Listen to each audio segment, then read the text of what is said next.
Welcome to The Explainer, where we break down complex topics into clear, engaging presentations. All right, just take a look at this number for a second. 12 trillion yen. I mean, that is a staggering figure, and that's the market value Mitsubishi Corporation hit after it pretty much doubled in just over a single year. Incredible.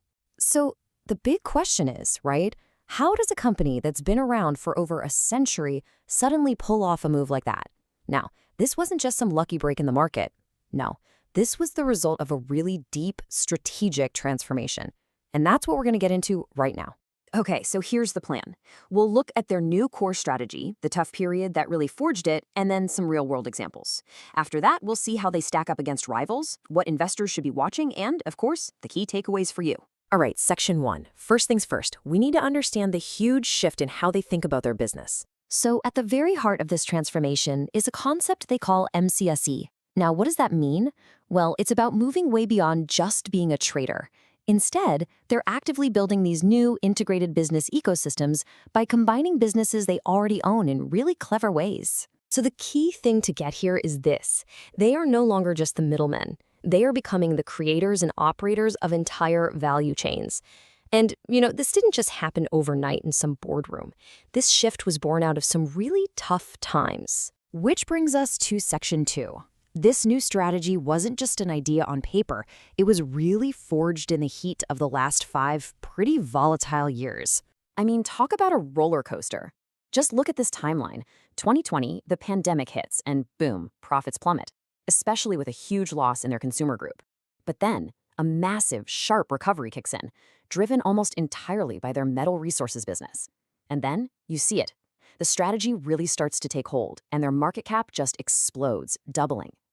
This all sets the stage for their new growth model. Okay, so what's the engine driving all this? It's something they call the circular growth model. It's actually a pretty simple but powerful idea. Think of it like a self-funding machine. They strategically sell off or tune up older, slower businesses to generate cash. And then they funnel that cash directly into new, high-growth areas. It's a really disciplined way to manage their portfolio. And this chart, it shows you that model in action perfectly. You see that big bar? That's metal resources driving the initial comeback. But check out the forecast. The new profit pillars are becoming these other groups, like SLC, which stands for Smart Life Creation. This is a direct result of them reallocating their money, a textbook example of that circular model at work. Okay, so that's the theory, but how does this MCSV thing actually work in practice? Let's dive into a couple of real-world examples. First, let's talk seafood. Now, Mitsubishi owns this top-tier salmon farming company, Cermaq. In the old days, they just farm the salmon and sell it. But now, they're combining Cermaq's farming expertise with a global seafood processing leader, Thai Union. The synergy here is huge. They're creating an integrated farm-to-plate value chain, making everything from fancy sushi toppings to using every single part of the fish. And you can hear it straight from management.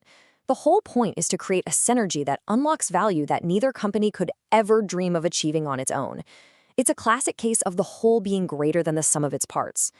Okay, example number 2, energy.